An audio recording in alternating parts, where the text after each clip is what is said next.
losing family members or friends because you decided to come out as trans, then those people are not destined to be in your life.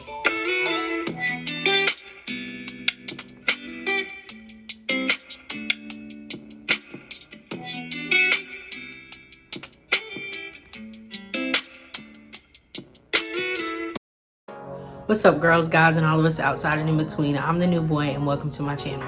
So today we're going to be talking about the pros and cons of transitioning. I'm not going to spend much time on the cons because I do want this to be a positive video, and I want everybody to understand that I'm not making this video because I regret transitioning, but just to offer some perspective of the things that I feel like are the pros and cons when it comes to being an FTM or transitioning from male to female. From female to male. So I'm gonna start with cons. The first con is definitely the cost of transitioning. When I think about all of the costs that are factored into my transition, I'm thinking name changes, top surgery, hormones, binders, packers, etc. The whole process can be very expensive, and if you're not well endowed when it comes to money, then you'll be looking at making a lot of GoFundMes or just trying to budget to make sure that you can afford all the things that come with transitioning. Another big con is transphobia. I think that there are a lot of people that you'll come into contact with that will either be extremely supportive, or some people are just not supportive at all and will say things that are very transphobic and just things that can be very hurtful. And the next thing is there's a lot of risk of losing your job or losing the people around you when you decide to come out as trans, or if you decide to tell people that you are trans because of transphobia. I think that one piece of advice that I would offer you, though, that if you are losing your job or if you are losing family members or friends because you decided to come out as trans, then those people are not destined to be in your life. I don't think that the people that are supposed to be in your corner would make you feel bad for being your true and authentic self. So just keep that in mind when you come out, and if there are people that are rejecting you, then they essentially are just telling you that they don't need to be a part of your transition, a part of your expansion into this new life that you are destined to be in. The next con is definitely administering shots every week or whenever you have to administer your shot. I think that it's hard for some people to get over the shot anxiety, and literally stabbing yourself with a needle can be very hurtful, and it is taxing on your body. But I think that in some ways it can also be a pro as well.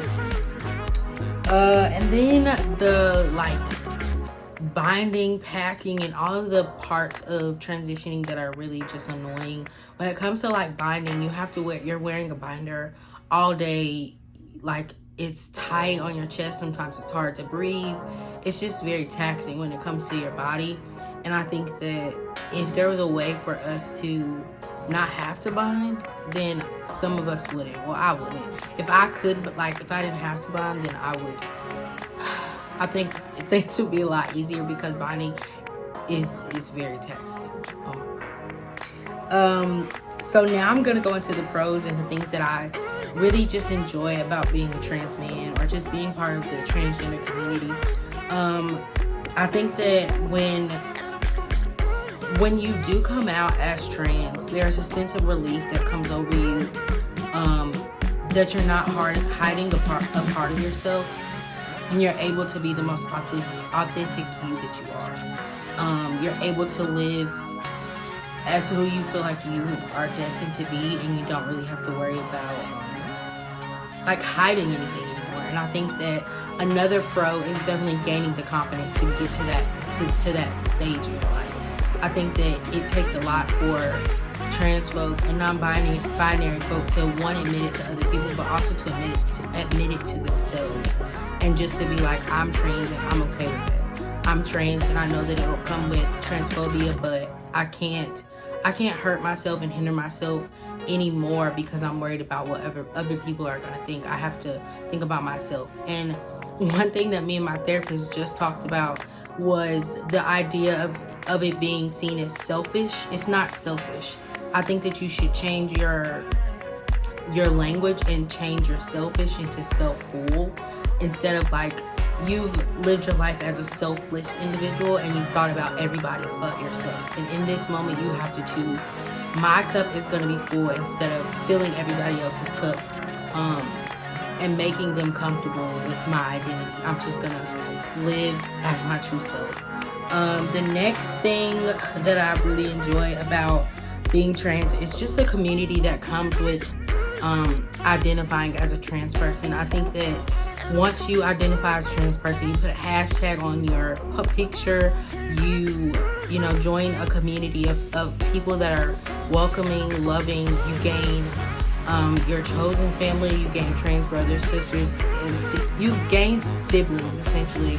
And it's just a certain unity that is amazing in the trans community that you don't see a lot of places. And I think that, you know, like all communities have their faults, and there are some parts of being trans that are hard, but I think that the community makes it worth it, because you have people that you can connect to that understand who you are and the parts of your transition, like that you all can just talk about as trans folk, if that makes sense.